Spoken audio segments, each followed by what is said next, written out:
Oi pessoal, eu sou o Alessandro e hoje eu vou comentar o 10º número da coleção A Espada Selvagem de Conan. Coleção, como a galera sabe, republica as histórias do Conan que saíram na clássica revista Savage Sword of Conan. Bom, assim, esse aqui já é um quadro consolidado no canal, mas às vezes eu não consigo publicar os vídeos tão logo as revistas saiam nas bancas, né? O que acontece é que tem outras coisas que afetam a gravação, né? Tem o meu tempo de leitura, por exemplo. Essa aqui, por exemplo, está saindo quando o número 12 já foi às bancas, já chegando o número 13. Esse vídeo está saindo nesse momento. Mas, assim, o propósito segue firme. Eu pretendo realmente comentar número a número. Inclusive, no dia da gravação desse vídeo aqui, eu estou no meio da leitura do número 11. Mas vamos lá, vamos ao conteúdo dessa edição, que é o que interessa. Essa edição, ela traz duas histórias completas. A primeira delas é A Cidadela Escarlate, que foi publicada na Savage Sword número 30, de junho de 1978. É a adaptação de um conto do Robert Howard. Segundo o texto que abre essa edição, deixa eu mostrar o texto aqui para vocês, esse é o último conto do Robert Howard, ou melhor, o último conto inteiramente produzido pelo Robert Howard que o Roy Thomas tinha para adaptar na Savage Sword. Na verdade, ainda possuía dois outros contos, A Rainha da Costa Negra e O Vale das Mulheres Perdidas, mas esses estavam reservados para outra revista, para Conan the Barbarian. E assim, a partir da edição 31, nós veremos o Roy Thomas adaptando contos que foram começados pelo Howard e terminados por outros autores. O principal é o L. Sprague de Camp. Provavelmente não estou pronunciando esse nome correto. Se a galera aí souber pronunciar, por favor, coloca o jeito correto de pronunciar nos comentários. Bom, contos que esse Sprague de Camp terminou, que foram assim, iniciados pelo Robert Howard, e também contos do Cimmério produzidos por outros autores, inclusive esse Sprague de Camp, né? A segunda história que está nessa edição já é uma história desse tipo. Ela é uma história que foi escrita aí pelo Robert Howard e pelo Sprague de Camp. E ela foi publicada no número 31, nos números 31 e 32 da Savage Sword, de julho e agosto de 1978. Bom, a história que aqui foi adaptada, como eu falei, ela já foi produzida a 4 mãos, essa lâmina de fogo. E com certeza isso é um ponto de inflexão nessa coleção, né? Bom, termina a Cidadela Escarlate, começa essa outra história, isso é um ponto de inflexão nessa coleção. E talvez nós possamos dizer que é um ponto de inflexão na trajetória do Conan nos quadrinhos. Até então, esse Conan, que teve até alguns ensaios anteriores de adaptações no México, por exemplo, mas que ganhou o mundo dos quadrinhos através da Marvel, principalmente do trabalho do Roy Thomas. Até então, esse Conan, o Roy Thomas tinha um terreno seguro para adaptar o Conan, que eram os contos originais. Mesmo que ele criasse em cima, criasse outras histórias, ou ele adaptasse uma outra coisa, havia os contos originais do Conan. E os contos, quando eu digo os contos originais, os contos escritos pelo seu autor. A partir daqui, embora essa base continue lá, bom, por diante é mar aberto, né? Até outros contos para serem adaptados e que serão, mas não são contos totalmente produzidos pelo Robert Howard. O que acontece aqui é o seguinte, né? O Roy Thomas, o grande adaptador do Conan, grande responsável também por esse sucesso do Cimmério nos quadrinhos, ele continua na revista, mas o material sobre o qual ele trabalha é diferente. Vamos ver no que isso vai dar. Para dizer isso, vamos às histórias, né? Vamos começar falando da Cidadela Escarlate, que é a primeira que está aqui, como eu disse, é a última, exclusivamente produzida pelo Howard, né? Produzida exclusivamente pelo Howard, e ela é uma história do rei Conan, que tem roteiro, como assim, já falei e ficou claro, né, do Roy Thomas, como todos até aqui, e desenhos do Frank Brunner, que inclusive faz uma página dupla logo de início que é linda. Olha só isso aqui, minha gente, olha os detalhes, o uso do preto e branco, é uma bela página dupla mesmo. E a história, ela começa com o Conan caindo numa armadilha e sendo feito prisioneiro.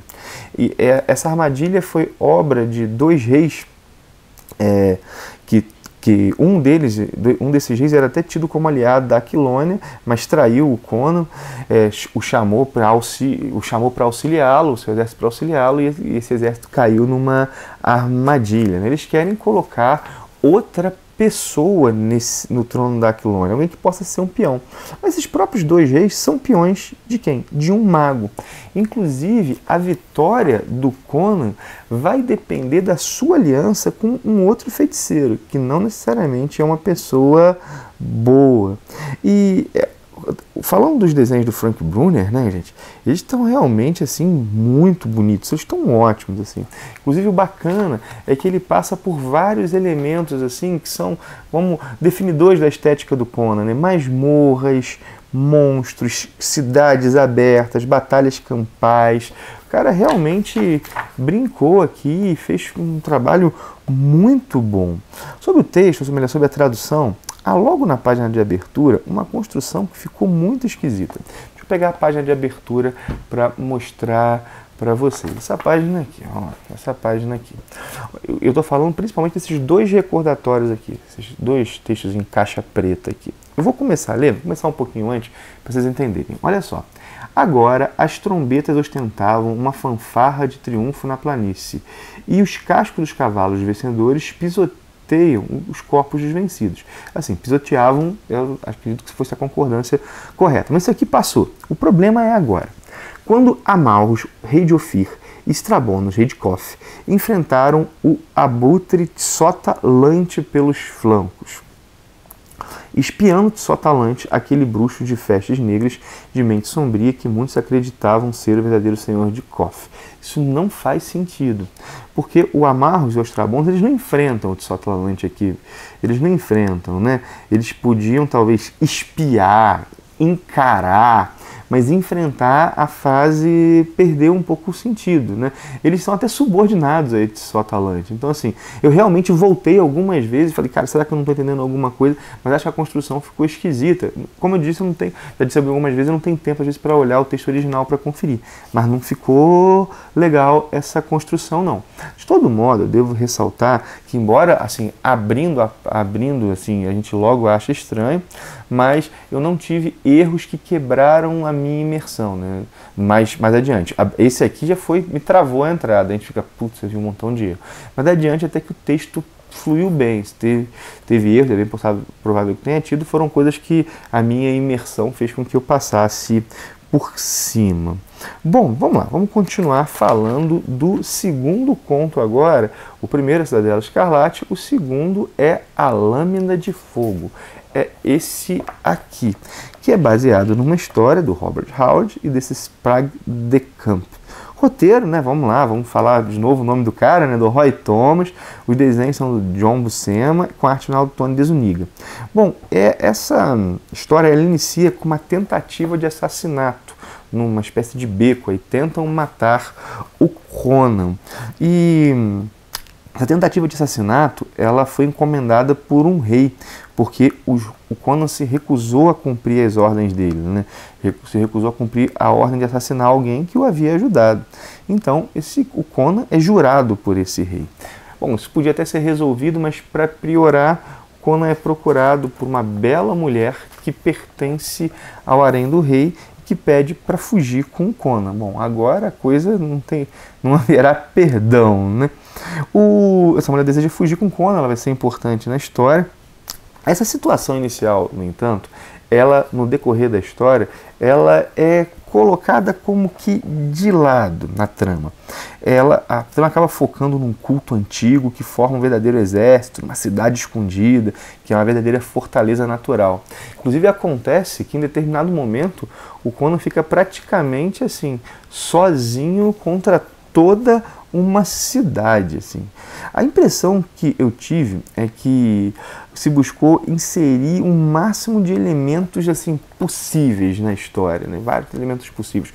O Conan enfrenta monstros, o Conan enfrenta soldados, o Conan é traído, né? Traído nem tanto, assim, mas o Conan encontra pessoas que ele traiu, o Conan se torna aliado de rivais, assim, é muita coisa, né? Assim, vários elementos, assim. E a história é bacana, mas eu devo dizer que foi uma das que eu menos curti até agora. Eu achei o final abrupto. Inclusive no final, né, naquele Homem de Salvação, chegam dois grupos, assim, para quase... Quando está numa situação difícil, chegam dois grupos com interesses contrários. Algo que podia ser, assim, gerar uma certa tensão maior, mas foi tudo muito rápido, tudo muito corrido. Assim, a história, eu sei que ela já foi longa, né, mas esse final acabou sendo, ao meu ver, abrupto demais, essas situações, assim.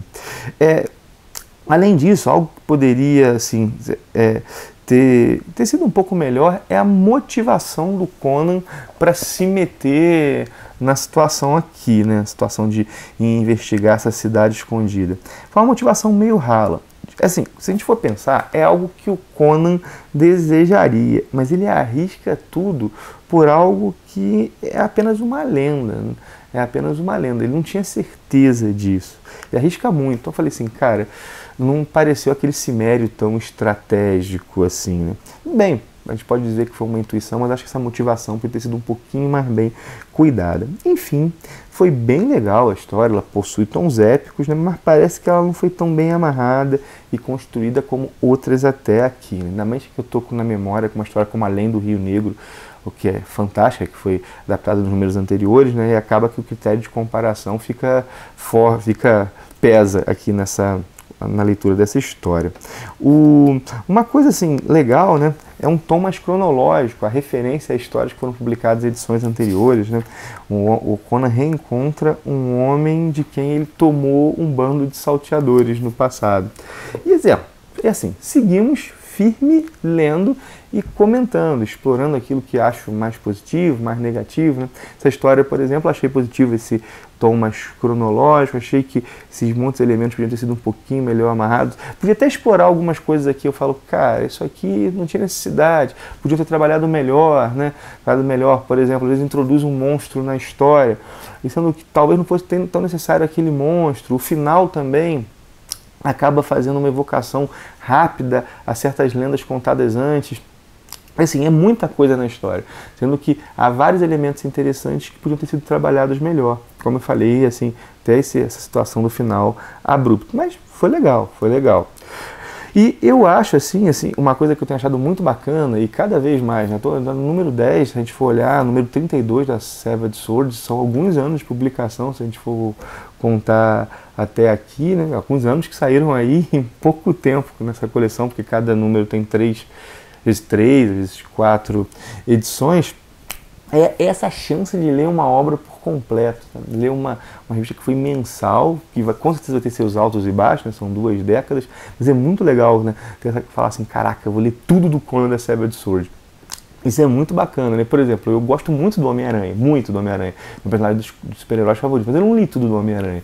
E agora, pelo menos da Savage Sword, eu vou ter a chance, né? E espero que tenha a chance de ler a Conan the Barbarian também, que a Panini lance isso aí.